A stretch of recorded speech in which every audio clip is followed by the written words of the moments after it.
Good afternoon, everybody. Welcome, welcome. Thank you all for being here. Thank you to our colleagues and friends at DCEO for being here. Really appreciate you. I'm Claire Rice. I'm the Executive Director of Arts Alliance Illinois, the organization that represents and champions the interests of the creative industries across the state. And we are delighted to be here to help all of you better understand the Back to Business program. And again, huge thanks to Director Garcia and Jason Horowitz and everyone over at DCEO who's been an incredible partner to our sector over the last incredibly challenging 18 months of this pandemic. And this pandemic continues to be challenging for our cultural sector, and that is well recognized by the staff of the administration here today.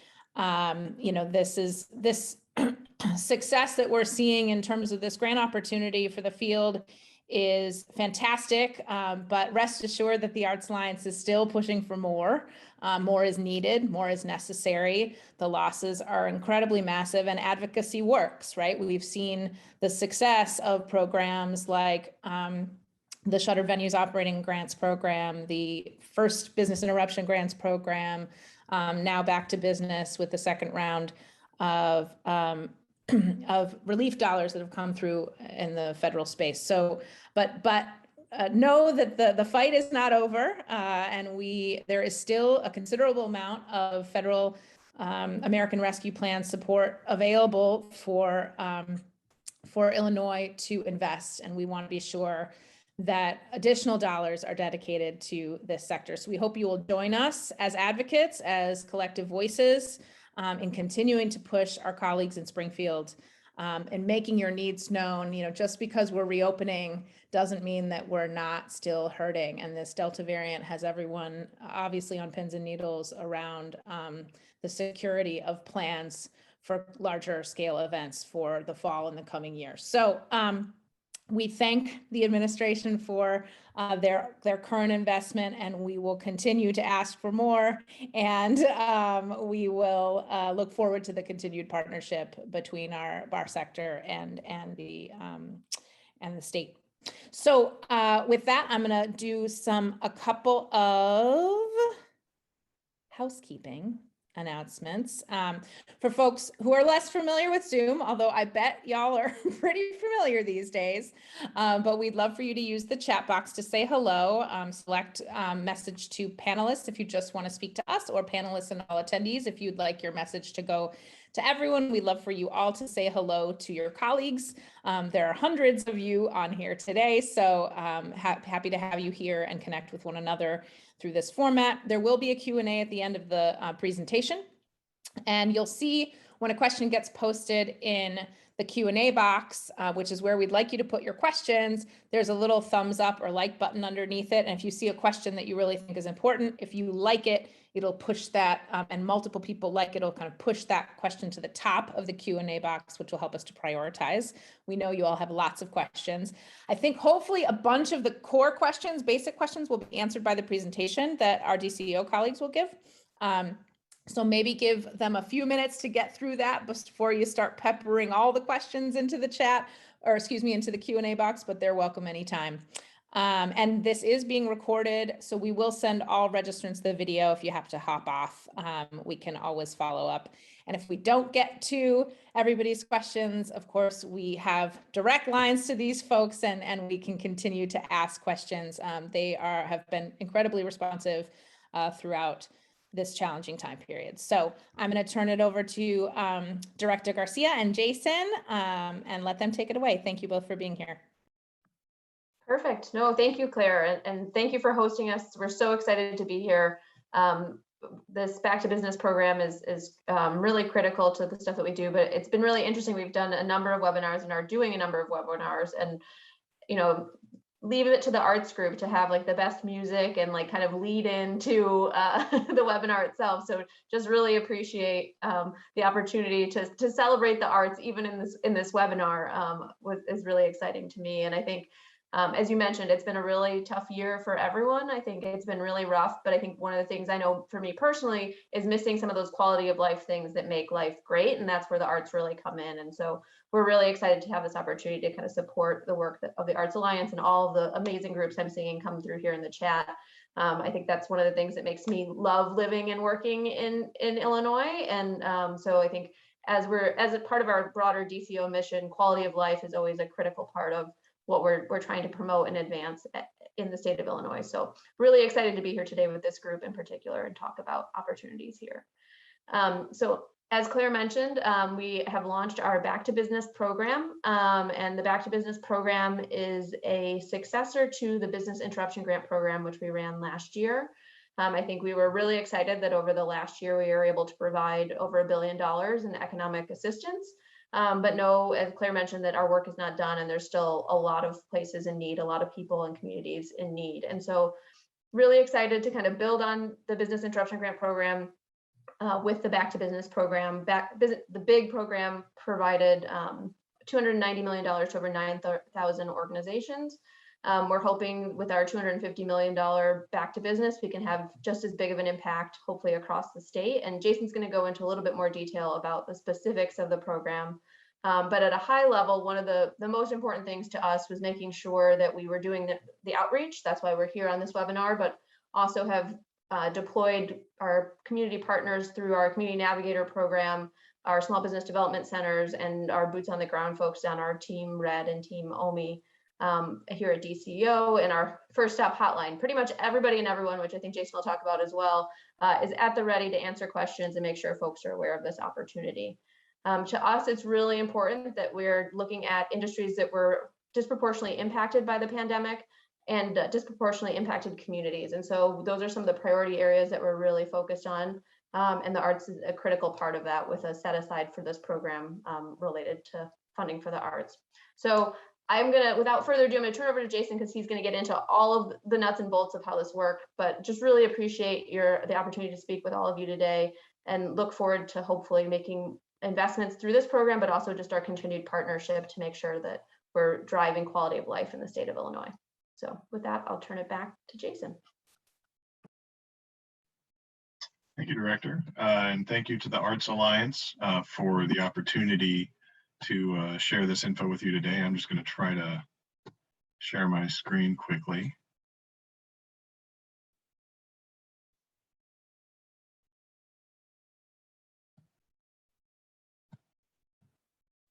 All right, are we there?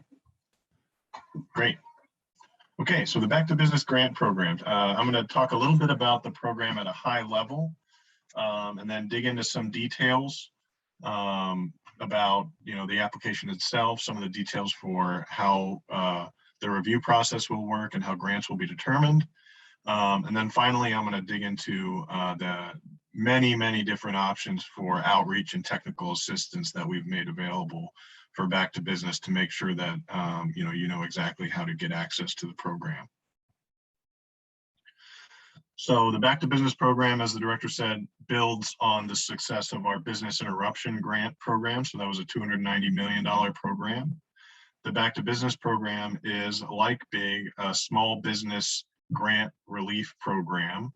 A total of $250 million is available for small businesses that have experienced losses due to the pandemic. Grants will range from $5,000 up to $150,000. This program is available through federal American Rescue Plan Act funds that have been made available to the state. One of the new features of this plan, especially for those of you that may have been familiar with business interruption grants, is we have a new application portal that's online that I think makes the process a little bit more user-friendly and transparent than the intake form that we had set up for BIG, which was set up rather quickly, as you may recall.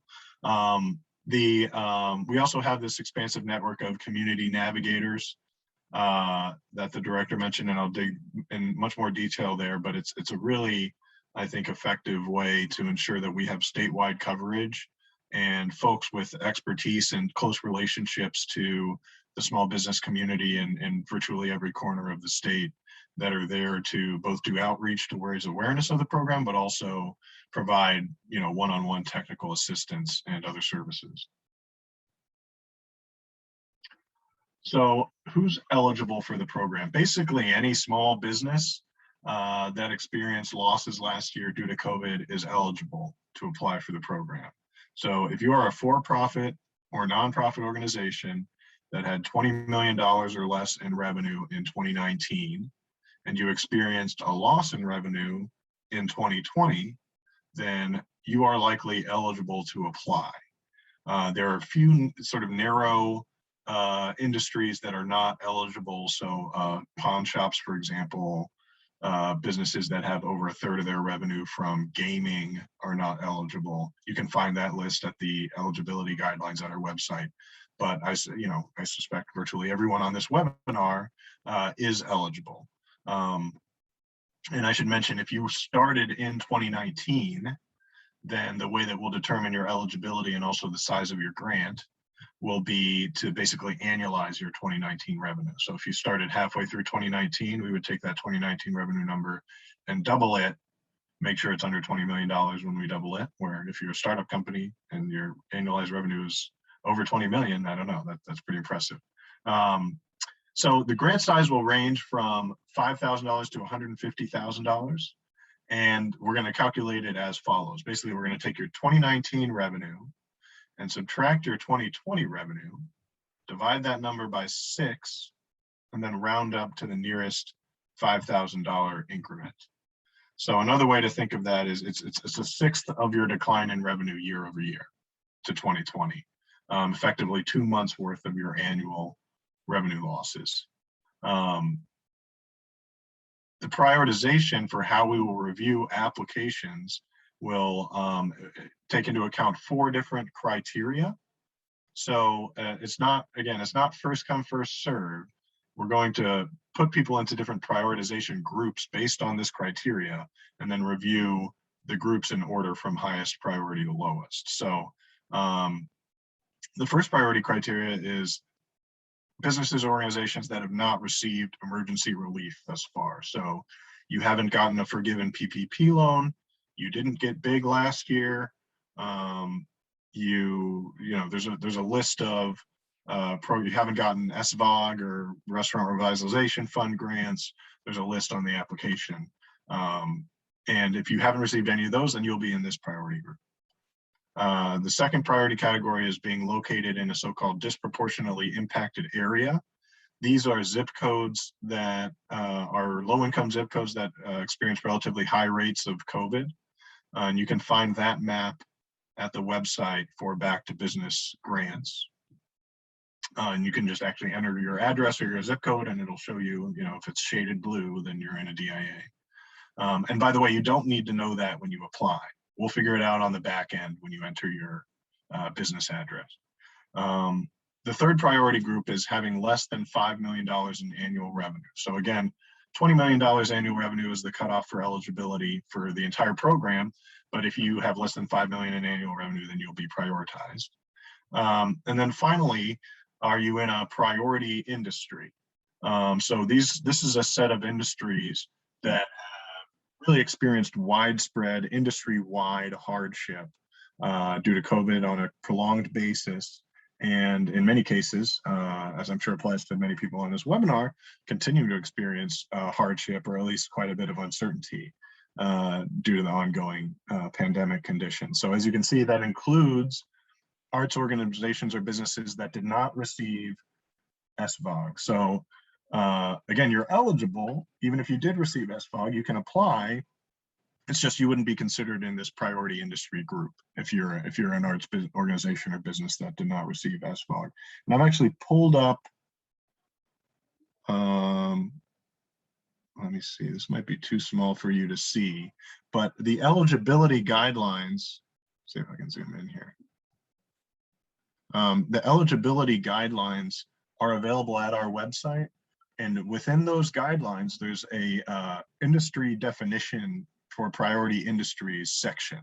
And in that section, we describe with more detail, here's what we mean when we say arts organization or business, or really any of these other categories in more detail. So arts organization or business means live venue operators or promoters, theatrical producers, live performing arts organization operators, and talent representatives that are eligible for but have not received a shuttered venue operating grant.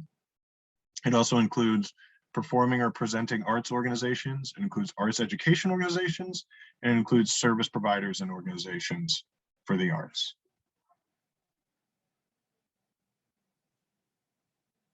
Switch back to the PowerPoint here. There we go. So in addition to those 4 priority categories that I mentioned, there's also a few groups of businesses that we have set aside funding to ensure that we get a certain amount of funding to those groups. So at least 40% of the funds for this program will go to businesses located in DIAs. So that's at least $100 million.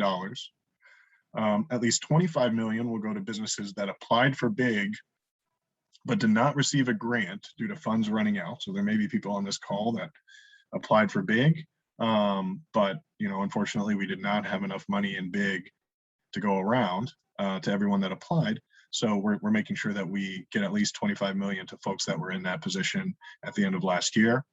And then finally, we have at least 80 million set aside for hard-hit industries that are continuing to face ongoing hardship. So that includes 25 million for hotels, 25 million for restaurants, and then finally 30 million for arts organizations and businesses. So in addition to those priority categories that I just listed, we're also going to ensure that we hit these particular set-asides as we go along with the program. And so we will be, definitely even prioritizing arts organizations and businesses even more to make sure that we hit this $30 million criterion. So the application itself, so it opened yesterday. The link's available at the DCEO website right now. You can go and apply. There's also other resources available at the website that can sort of help you prepare if you think you're not quite ready to apply yet. We have a document that just includes all of the application questions and the required documents. It's just like a PDF that you can read all the questions on to make sure you're ready. The eligibility guidelines that I just showed, which includes definitions of priority industries, the certification form, so basically the legal document that you will have to agree to when you are receive an award in order to get the award. A list of upcoming webinars. If you haven't gotten enough in today's webinar, you can look to see if there are others. And then finally, access and tools to help you find community navigators or other forms of business assistance. And I'll talk a little bit more about what those options are in a minute. So the required documents for the application. So there are, almost all businesses will have to provide 5 documents with their application. So we can ensure that they are eligible and compliant with the portions of the program. So we'll need the business owner ID. We'll need 2 federal tax returns, one from 2019, one from 2020. And I should say, I know we have a lot of nonprofits on the line here. I'll try to preempt this question because we're getting this particularly from nonprofits. Number one is, if the only return you provide to the IRS is a 990, then yes, you can provide that. That's an acceptable form of a federal tax return. If you have a tax year that is not the calendar year, then you should provide the forms for the tax years ending in 2019 and 2020 respectively. I'll say with one caveat, with a nonprofit who had a tax year that ends kind of earlier in the calendar year, so basically you've already done your 2020 to 2021 tax return, we'll accept that and the one right before it as well. So I know that was a little complicated. I'll clear it up if it wasn't clear in the questions after, but I'm just sure we're going to get that. So I figured I would anticipate it for this group. In addition to those documents, we will be requesting 2 business bank statements. One from April, one that is from between the period of April and December 2020. So basically just one monthly bank statement from that whole time period. And you just have to pick one that shows that you incurred business expenses and had some sort of business activity during that time period. Just to be clear, because I know a lot of people on this call may have applied for BIG, and bank statements were very important for BIG. That was basically how we determined eligibility and grant size for that program. That's not what we're using bank statements for this time. We're using the tax returns for that this time. All we're using the bank statement for is to verify that you were open and operating and doing some form of having some form of business activity during that time period between April and December 2020. We'll also want the most recent monthly business bank statement. And then finally, most organizations or businesses will not need to provide this, but if none of those above documents have the current business address on them, we will also need some form of proof of address, and that can be a range of different documents. So the application portal itself, just some features of the portal that you should be aware of. So basically, when you go to the portal, you'll be asked to create an account, and you'll have a designated login. And what that'll allow you to do is save your application and come back to it. If you realize you don't have a certain document or you need to look up some information, you can come back to it later. You'll be able to verify that your application was received at the end of it. You'll be able to log back in, a few weeks later and check on the status of your application. The portal also automatically handles certain email notifications throughout the process on your application status.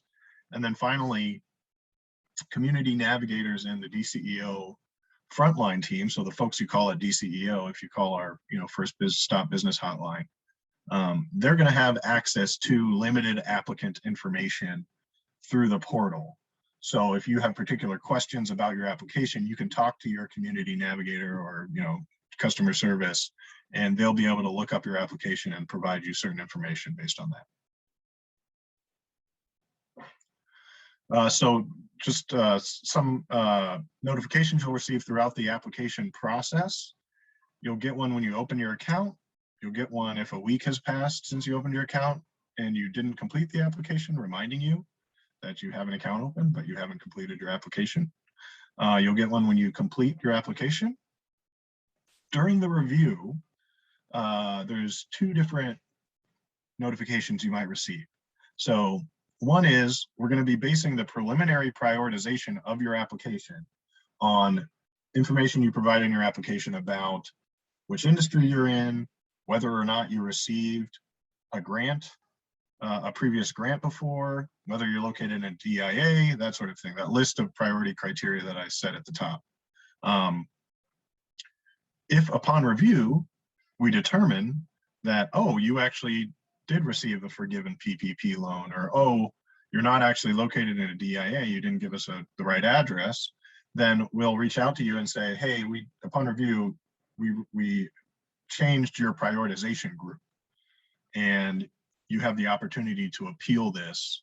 There will be a link there saying, if you think there's some sort of error, please contact us and provide us further information. Similarly, if we determine that you're ineligible for the program, upon review, you'll also receive a notification saying we've determined you're ineligible because of XYZ. If you have any, if you think this is an error, then please, let us know, and there will be a link there for that. And then finally, you'll get a notification if a grant is awarded. A few common questions, I'm sure there are more, and we'll have time at the end of this to answer plenty of questions, I believe. Sole proprietors are eligible to apply. Businesses with ITINs instead of EINs also are eligible to apply.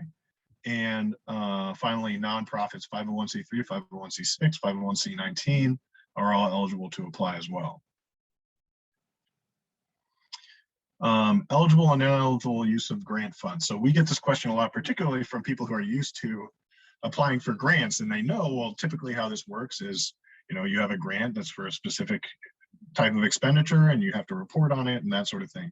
So that's not really how this one works. We are basically compensating you for hardship that you've experienced in the past. You can use these funds on virtually any operational expense, rent or mortgage or payroll or inventory, insurance, you name it. Any operational expense you can use it for. I would say the one exception, which I think will apply to a very small universe of people, if any, that are applying for this program, is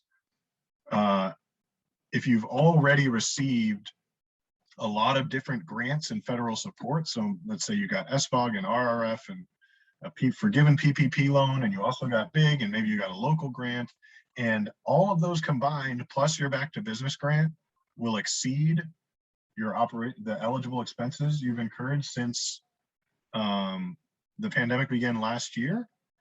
Then you may not be able to use your back to business grant, and you would need to reach out to us to give you further information on how to proceed. But really, that's the only circumstance in which you would really need to worry a lot about whether you're allowed to spend that money and how. I guess the other question that we get often is, can I apply for and receive a back to business grant if I was open last year and obviously had a lot of losses and now my business is permanently closed? And unfortunately, no. If a business is permanently closed, you've taken steps to dissolve it, permanently cease operations, sell off your assets prior to receiving an award, then you're not eligible to receive a back to business grant. So as the director noted at the beginning of this webinar, we have a really wide range of outreach and technical support available for applicants. We have a large network of what we're calling community navigators. So this is over 100 different community-based organizations across the state that are available to assist businesses. And you can find at the Back to Business Grants website, there's a link to a tool where you can enter your county, the language that you prefer. We have a wide range of languages across these different service providers. If you are a woman-owned business or a Black-owned business or an immigrant-owned business and you would prefer to work with an organization that tends to have those relationships and experience working with businesses like yours, then you'll be able to filter on that basis as well. There's also the DCEO First Stop Hotline. So really for any DCEO program, if you ever want to reach out and have a question, you can call this hotline. They're particularly well-versed right now in the Back to Business Grant Program, since that's what a lot of calls we're getting are focused on. We also always have our small business development centers, 42 across the state. You can look up their locations at the DCEO website as well. And then finally, we have our frontline staff from our Office of Minority Economic Empowerment and our Regional Economic Development team. And if for whatever reason you're having trouble finding the resources available for you, then you can reach out to the Regional Economic Development team member in your area, and they can try to make sure to make that connection. Oh, finally, there's a customer service line specifically related to the application.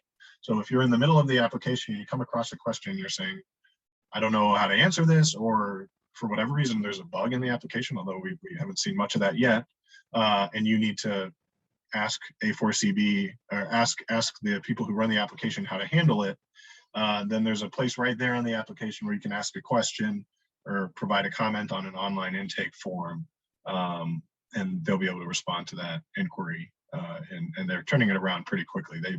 Again, the application was open yesterday morning.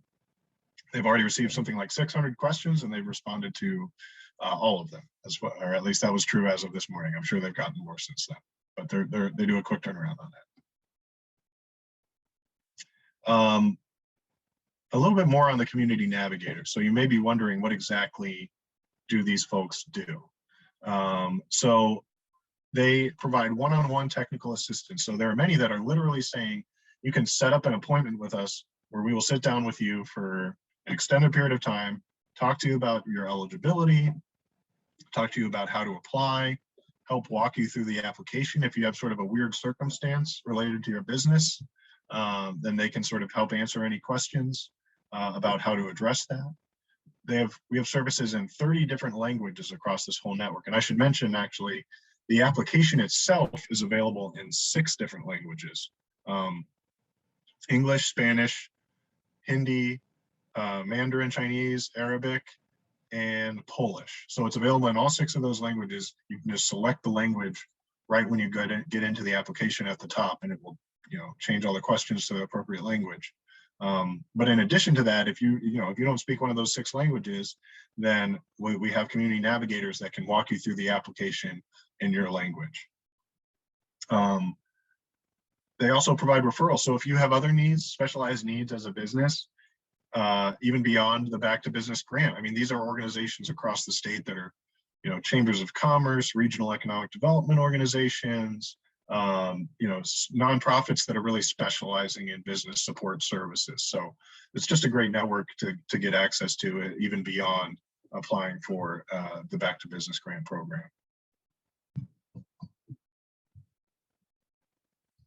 And that's it. Looks like we have quite a few questions, so I'll go ahead and stop sharing my screen and we can get to those. Yeah, thank you so much, Jason. Hello, everyone. This is Casey Smith with Arts Alliance Illinois. Normally, you would be seeing the fabulous Jonathan Vanderburg right now. Unfortunately, he's out this week, so you'll have to suffer through with me moderating this Q&A. Thank you so much for that presentation. That was super helpful. One of the questions that came up just right off the bat was, this presentation is great. Is there any way to get the slides? Jason, would I be able to include a PDF of these slides in our email out to registrants? Sure. Yeah, I can send you the slides. No problem. Grand. All right. First question down. Next up, will there be a distinction between earned and contributed revenue in calculating losses? No. Well, we are, it's based on the gross receipts line from your tax form. And that's basically it, unless there's some sort of extenuating circumstance. And in that case, you can provide notes when you upload your documents about any issue that the reviewer should know related to your tax form. But in general, it'll just be based on the top line gross receipts number from your tax form. Great. Related, our 990s for fiscal year 19 and fiscal year 20 do not show the significant loss we had because our fiscal year is July to June. Is there a way to use calendar year gross receipts, even though their fiscal year is July to June? Yeah, unfortunately, no, we have to base it on the tax returns. What we could do is, if you have filed your taxes, and this I would be impressed, to be a pretty good turnaround if you have filed your taxes for the July to June 20 to 21 time period, we would accept the next 2 years, right? We would accept the July 19 to June 20 and July 20 to June 21 time period and use that as our basis for comparison. Got it. Great. When looking at the drop in income from 2019 to 2020, do you include other COVID grants in the 2020 income? For example, the big PPP RRF? So I believe the answer to that is yes, because I believe all of those are taxable grants and therefore reflected in gross receipts. Yes, that's my understanding. And we're not like adding anything back into that line. It's really a fairly simple calculation. Again, for most people, I suspect there might be situations where it's a little bit more complicated, but for virtually all businesses, it's just going to be, what are the gross receipts on your tax return for 2019 and 2020? And those are the numbers we're going to use. If we haven't filed our 2020 tax return yet, my gosh, my heart is with you, whoever asked this. If we haven't filed our 2020 tax return yet, would we still be able to apply, or should we fast track our filing? Yeah, so unfortunately, yeah, we'll need you to fast track the filing if you want to apply. I do know that a lot of businesses have asked for an extension through September, and the IRS has been giving those. So of course, by all means, it made sense that you would take advantage of that. But yes, for this program, we're going to need the most recent, the 2020 tax return for you to be. All right. What is the application deadline for this grant? Is there an application deadline? So that's a great question. So we're going to have the application window open until October 11th. You will be able to apply until then. And let me just talk a little bit about how the review process is going to work, so you can understand about, the stakes of applying now versus later. So the number one way that grants will be awarded is through this prioritization grouping, right? So the more prioritization categories you hit, the higher of a prioritization group you're in. And then within each group, it will be in order of like first come, first serve. So since prioritization is much more important, it doesn't really, you don't have to go sign up this minute. Really, it doesn't, like applying now or 2 days from now likely would, or even a week from now, maybe likely would not have a significant effect on whether you get a grant, because the prioritization is a bigger deal in terms of whether you'll get reviewed.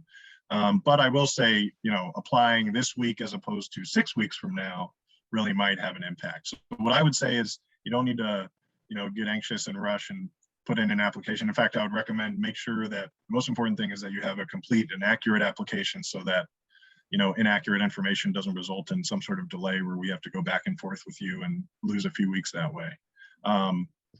But I would recommend, you know, applying as soon as you feel that you're ready. So, you know, I would not put it off until October 11th to apply.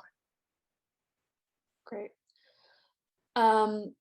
Most mid-sized and larger nonprofits with fiscal years ending June 30th wouldn't be in a position to finalize a fiscal year 21 federal 990 yet. To avoid equity equal access issues, it seems that there should be some sort of exception offered, like permitting signed calendar year financials. Otherwise, it seems to be severely penalizing a large group of Illinois nonprofits for a pretty arbitrary factor like fiscal year timing. This is more of a comment, but do you have anything to kind of say on that? I mean, I'll just say I appreciate that feedback, and I understand that. And we considered, you know, quite a few different alternatives, knowing that there were trade-offs in terms of which documents we could collect.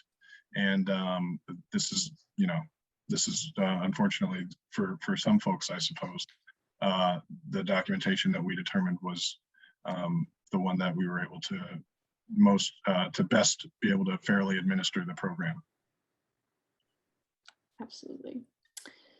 Another 990 question here. Our 990s are for 2019 for fiscal year July 1, 2019 through June 30th, 2020, and 2018 fiscal year July 1, 2018 through June 30, 2019. We do not have a 990 for 2020 as that is being completed and filed this fall with our audit for the July 1, 2020 through June 30, 2021 fiscal year. Can we submit the 2018 and 2019 tax returns? Yes, those are the ones that you should submit. So basically, this is I would say this is sort of the rule of thumb. If you, it should be the tax returns for the years ending in 2019 and 2020 respectively. So that in that case, it would be the July 1st, 2018 to June 30th, 2019, and July 1st, 2019 to June 30th, 2020 tax returns. Again, with the exception of those who may have already completed and submitted their tax returns for the year ending in 2021, maybe you had like a March end of the fiscal year. In that case, we would accept the ones for the tax years ending in 2020 and ending in 2021, respectively. Got it. And I see in the chat, we have some folks in rural areas with some spotty internet. Do not fret. We are recording this and we will be sending you a recording. So if there's anything that jumps or that you miss, you'll be able to go back and see it in the recording. Okay, we've got a lot of 990 questions here, which I imagine you expected, especially with a bunch of nonprofits on the line here. As others mentioned, our gross revenue in our 990 also doesn't show the decline in revenue due to restricted funds and timing. Are there other documents we can use to show our revenue decline, like financial reports? I'm just gonna make you say this over and over and over, Jason. No, yeah, the answer is no. Yeah, all right.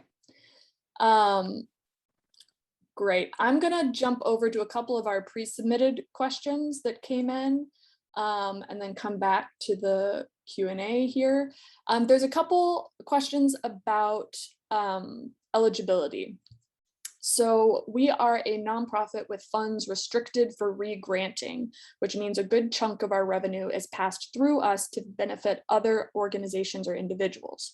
During 2020, because of COVID, this restricted re-granting revenue increased, but our general operating funds decreased. Would our organization be eligible knowing our total gross revenue doesn't tell the whole story of our financial challenges due to COVID?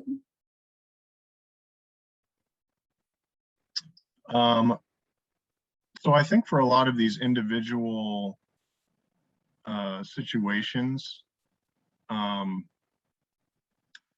there's within the application, next to your documents, there's a text box where you can sort of explain something unusual about your documents.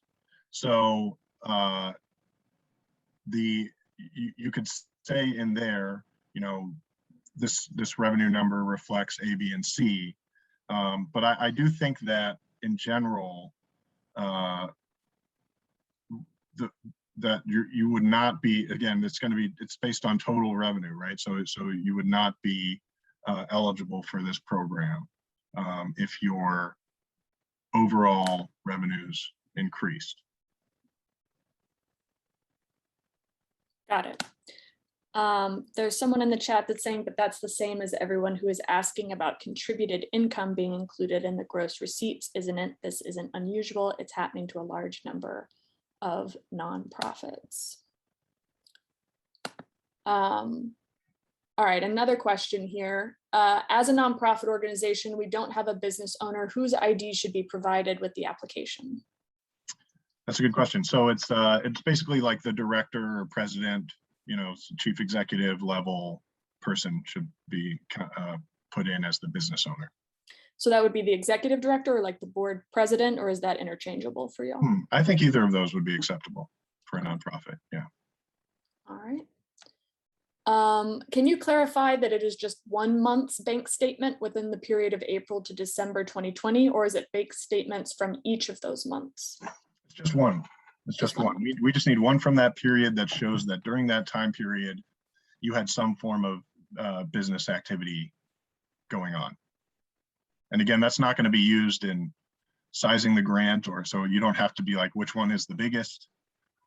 If you have multiple ones that showed business activity was going on, then you can pick whichever one. Great.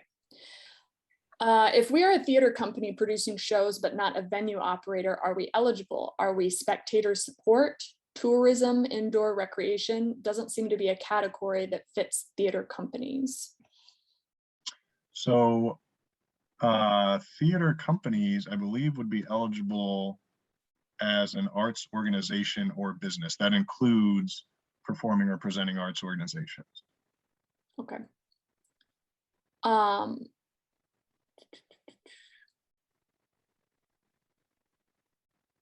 If our org received federal aid, PPP, but not an SVOG, BIG, and is in a priority field, arts education, will the federal aid disqualify us or only deprioritize us if they've received only a PPP?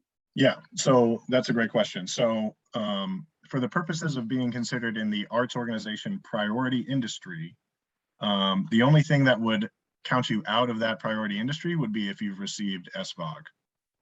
Having received PPP would not. So you would still be in that arts organization or business that did not receive SVOG group when it comes to prioritization based on priority industry. There's a separate category that has nothing to do with industry. That is just, are you a business that hasn't received any emergency relief? So if you have received a forgiven PPP loan, then yes, you would not be included in that prioritization category. Got it. I'm trying to understand this question. What is the business ownership structure for nonprofit where nonprofit is not offered? Is it C corporation or other? I think this is a question specific to the application, maybe. So yeah, so we heard some questions about this yesterday, and I think this is the section on the W-9. So there's a section in the application where we basically need a W-9 from all the applicants who end up getting a grant in order to provide them the, I forget what it's called, like a 1099 form, the one that they used for paying taxes next year. So I believe they've fixed that. If they haven't yet, then they will need to go back and fix that. But there is they have either fixed that or in the process of fixing it so that nonprofit is an option in that W-9 section of the application. And if you already submitted your application because you were just like, well, whatever, I'll just click on something that works and push submit, you can go back and edit your application again, if that has been fixed. I haven't checked on it lately. Great, cool. Love that. Continuing to make the airplane as we're flying it. Can you clarify what period of payroll this can cover from award funds? Would we be covering future payment periods or retroactive coverage? It can really be either one, retroactive or future. Again, it's not, you're not going to need to like strictly report, here's what I spent this on. To comply with this, you're just going to have to keep your, normal records, and it's possible that it's in some future audit, we'll sample some businesses and make sure that they were using the funds appropriately. But it can apply to payroll that you've incurred since March of last year through the next year. Awesome. I am a sole proprietor. What if my business account doesn't reflect expenses? Can I submit an itemized credit card statement with the items highlighted? Yes, if it's from that time period, yeah. If you don't have a business bank statement that reflects any activity, but you did have activity and there's another way to show that, then I do believe that that would be an acceptable alternative. And you should, again, there's like a text box in the document section, so make sure you enter in there an explanation for why you've provided a different document. Great.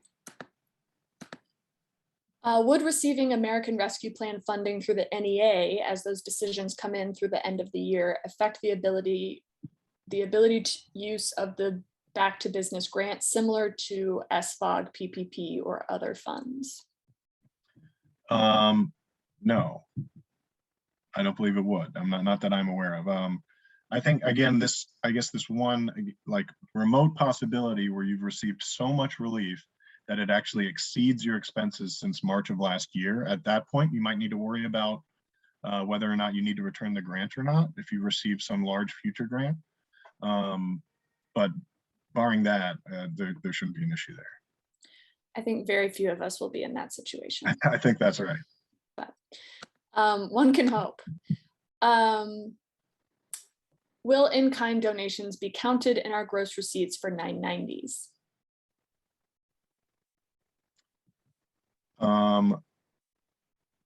I should become an expert in nonprofit tax. I know. Do you include in-kind donations? Does anyone know if they include in-kind donations on? I mean, I'll be honest with you. I'm also not a nonprofit tax attorney, so I am not sure. Oh, okay. So someone in the chat yes, says yes, 990s. Someone else says no. So we've got a fierce debate in the chat over this. I wouldn't think so. Oh, it is included. Michael says yes. I'm gonna flag this and Right. we'll follow up and ask someone who definitely knows Sounds what good. they're talking about, and we'll follow up on this one. Will you be deprioritized if your registered address is not a DIA, but the areas we serve are DIA? Unfortunately, no. The location of the actual establishment is where what the DIA determination is based on.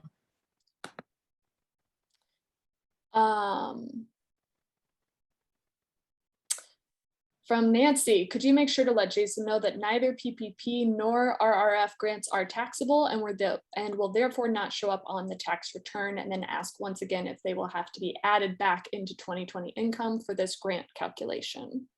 They will not be added back in. Great.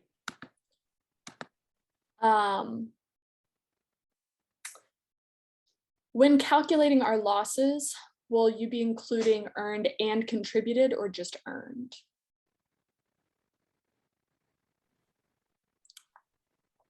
Again, it's a simple formula right now. I think if there's some issue related to what should or shouldn't be included for nonprofits. And then you know, I'd be happy to hear feedback from this group, especially if there's a way to determine it based on the tax forms that you provided in order to include or exclude those items.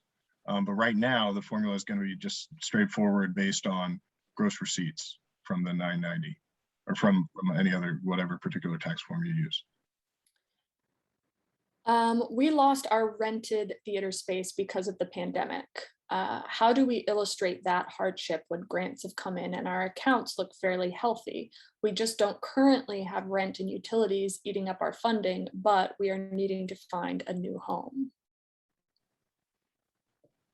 So that, I mean, that shouldn't affect you either way. Like, we're not going to dock you because you didn't have those expenses, for example, in this previous year. It's going to be just based on the revenue side of the equation for 2020 relative to 2019.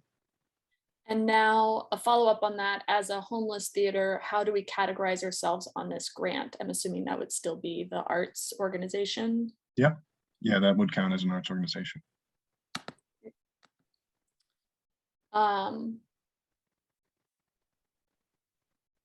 If loss is calculated between 2019 and 2020 tax returns, but nonprofits can't submit 2020 returns, how can our loss be calculated properly?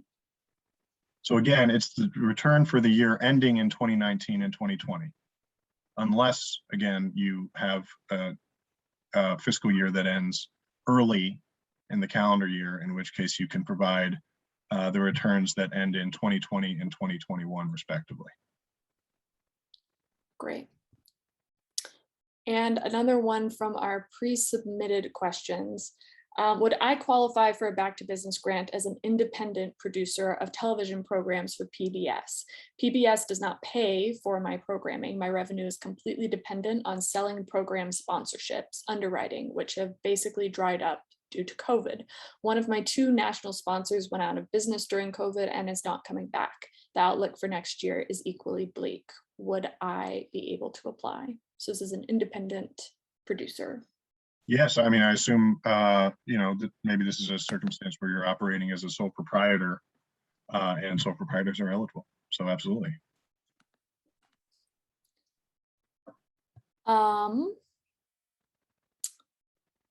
Let's see. Our gallery is a cooperative nonprofit with no paid staff. Is a gallery with no paid staff eligible for these funds, and our general operating funds covered?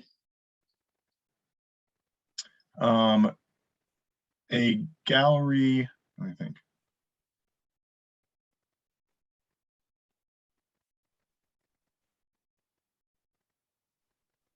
There's no paid, so they don't have any employees at all, I guess, would be the— No employees. So you do have to have at least one employee. If you're like, if you are a self-employed owner, you can count that as the one employee, right? Like sole proprietors are permitted, or if you're like a partnership, right, and you're self-employed in your partnership, so you are eligible. But if it's like an organization that has literally no employees, no one pays, even you don't even pay yourself, then no, unfortunately, you're not eligible. All right. I'm going to look at a couple more of these pre-submitted questions. We're getting here towards the end. For folks that are still on the call, if you want to look at the open questions in the Q&A, see if there are any that you really think need to be answered on this call and upvote those, just so I can get a sense if there's a nugget in here that we haven't gotten to that we want to make sure to ask Jason. So for there must be one employee, there's another question. What are we've gotten some of the maximum requirements. Are there any other minimum requirements to be eligible? So the only minimum requirement is you have to have losses of at least $5,000 from 2019 to 2020. And you have to have one and employee. And you have to have at least one paid employee, that's right. Great.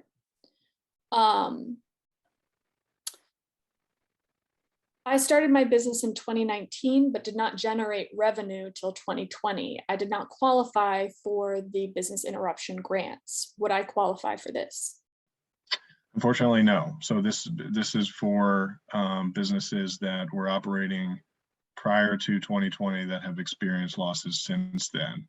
I will say that we are working on, we know this is an issue for a lot of startups from last year, especially in these hard hit industries where they pretty clearly were impacted by COVID, even though it's sort of hard to document that based on the previous experience. So we're working on ways that, and we actually do have some funding for it potentially, ways that we can try to reach those startup companies, but that'll be a few months from now, probably. Great. If all employees are 1099 contractors, so none of them are W-2 employees, they're all independent contractors, are we eligible? Yes. Yes. Great. I believe so. Let me get back to you on that. Let me Okay. get back to you on that because we had that come up during a few times and the rule is the same. And I just want to make sure I'm recalling correctly where we landed there.